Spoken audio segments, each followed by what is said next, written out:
I've got a brand new book to show you. It's called Be Bold, Bob. I wrote the story and Jenni Desmond did these beautiful illustrations. I'm going to be chatting to Jenni in a minute to find out a bit more about how she did this beautiful artwork. But before I do that, I'm just going to read you the beginning of the story, and then I'm going to tell you a little bit about how and why I wrote it. In the heart of the forest, everyone was getting ready for the big show. Bob watched in a sad slump. He wanted to join in, but it was impossible. "Why don't you do one of your songs, Bob?" said the big elephants. Bob longed to perform, but whenever he tried, his ears went hot, his trunk felt tangled, and nothing but a tiny squeak popped out. It was a shame because Bob really loved to sing, but not if anyone was watching. One day, Bob was secretly singing when he heard an unusual sound. Was someone playing his tune? Was someone listening? He stopped at once. From behind a bush stepped a pangolin named Paloma. "What a lovely song that is," she said. Bob felt his ears ripple with pleasure. "Why don't you share it? Sing it to the world." "I want to," Bob said, "but I can't." If you want to know what happens, you're going to have to buy the book. So people often ask me, where do you get your story ideas from? So I thought I'd tell you a little bit about this one. Basically, Bob is me. When I was at school, I was very, very, very shy and quiet. In fact, recently, I found my old school reports, and year after year, for 14 years, the teachers said I was very quiet, too quiet. And it's only as I've got older that I've had the confidence to stand up and speak to groups of people, to do assemblies in schools and things like that. I can't imagine having been able to do this when I was younger, but suddenly it seems quite easy. But what wasn't so easy was when I decided to learn to play my great-grandfather's fiddle. Here it is.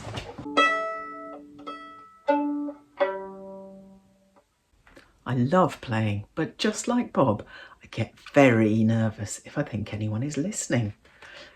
In the story, Bob is helped by Paloma. She encourages him and tells him a secret. Nobody minds if you get it wrong. So, who's been my Paloma? The answer's in the dedication. The title of the book, Be Bold, Bob, comes from my dad, who was always saying be bold and encouraged me to take risks in a good way.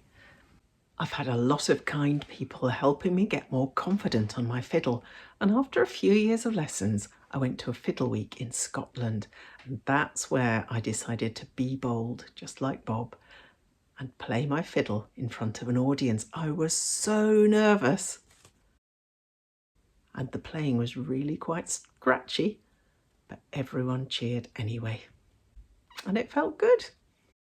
At the end of the story, Bob does finally manage to perform, and everyone in the forest cheers wildly.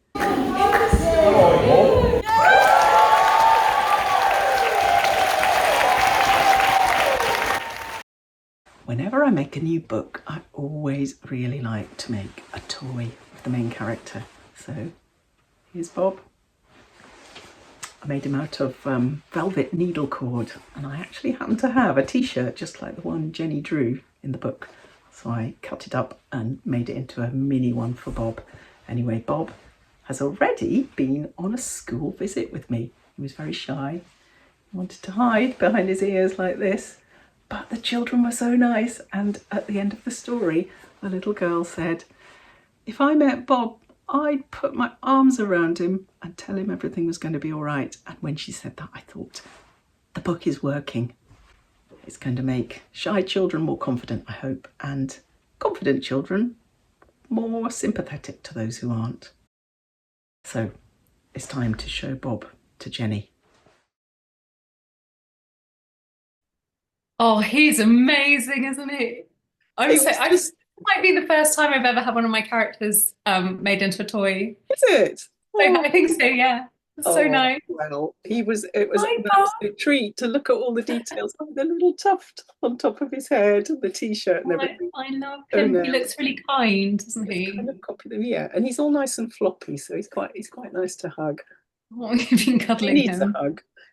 So Oh, I thought it would be fun just to talk a little bit about being Bob and being a Bob sort of person, which means being a little bit shy. And I just wondered whether there's a bit of Bob in you or whether you've got any Bob experiences to relate. I'm definitely very Bob. Yeah, the introverted sort of creative type that probably a lot of us picture book makers are. Like we just spend our days on our own in a little room drawing, right? So I think that's also what I did growing up. I was happiest in my imagination, just sitting and drawing for hours. Apparently, that's all I did. Yeah, same. But I also played a lot of musical instruments growing up. Did you? Yeah, the recorder, all different sizes of recorder, the flute, and then the oboe was my main instrument for Yeah, many years. So I did quite a lot of performances with that. I used to kind of go to these sort of music camp things with the oboe and do like big performances and stuff. I think that thing of being creative, musical, creative person, but then having to stand in front of people is quite difficult and tricky. And it does get better with practice, as Bob finds out. Just exactly. So I just wanted to show you. I'm going to show you how the story started, and then maybe you could show me how the artwork started. I had to dig through my files, and you wouldn't believe. Anyone would think writing a 500-word story would be easy, but look, I've got two whole folders Bob's of Bob. secret song. That's fun. Yeah. So at one point, the story was called Bob's Secret Song. Before that, it was called That's My Job, Bob. I Bob's like Best that. Job, another version. So we're going back to 2018 here. And then I found this, which was the original version. Bob was a pig. Oh, he's such a nice pig as well. So the story, this original story, was about three pigs who had a garden and they all did gardening, and the two big pigs wouldn't let Bob do anything but sweep up. And somehow Bob has evolved into a singing elephant. It's funny how things work I out. really like that original story. I think that could be made into something Well, if I just sequel. change the name Bob, maybe I can recycle it because If we get literally enough nothing out of else this. in it is the same. So, do you want to tell me about how you developed the look for Bob and the character and I also have a big file of messy, messy drawings. So I got presented your text, as you know, from the publisher, and I loved it. I just think it had such warmth and joy, and I really related to it. And Bob was just such a lovely character. So initially, I did thumbnails Mhm. like this. So I read the story and I tried to work out what was going to happen in each scene. Then I was thinking about what Bob would look like. I do tend to do stripy popped creatures. I don't really know why. I think I like a bit of pattern. So I've done a couple of elephant books before. This quite realistic one, the elephant, and then this fiction, which is quite a realistic elephant but on four legs. Yes, I love that Um, book. so I wanted Bob to be standing up this time because he's quite a childlike elephant, sort of mimic the human child. So I thought that initially, but I wasn't particularly confident in drawing standing up animals. So I looked at a few references. There's like Baba and 5 Minutes Peace by Jill Murphy, and then just sort of sketched my own ideas. This is on a sort of these are some Oh, funny lovely. funny ones initially. I don't know. I think I sort of knew what I wanted quite quickly. Like I wanted him to be quite round and toddlery and kind looking. And then I was thinking about settings. So he was in the jungle, and because I'd done quite a lot of research for this non-fiction elephant book, I knew that it's the African forest elephant that lives in a jungle. So I wanted him to be an African forest elephant. I guess there's also Asian elephant. Yeah. I went down a bit of a wormhole for a while. I love the attention to detail. Yeah, no, too much attention to detail. It's like, no, it's fiction. It doesn't matter. It doesn't have to be exact. So set him in the forest in Africa. And then I was looking at all the different African huts that are in like the Congo. I wondered whether he should be on a stage in the middle of the jungle. Oh, yes. But eventually I didn't put any of that in because it didn't really do anything for the story, really. So then once all the drawings were roughed out, I did everything in pencil, sketched it all out, and then I realised I really needed to start painting some jungle scenes. So I took myself to Kew Gardens. I bought a new tin of paint on the way, which I'd forgotten until I was looking through photos right now. But there are these, I know, it was a special treat, these schminke watercolour. Yeah. So I just came with these and a paintbrush and just sat in the really hot farmhouse at Kew Gardens the whole day, sweating and painting all these like jungle scenes. I think I actually sort of painted.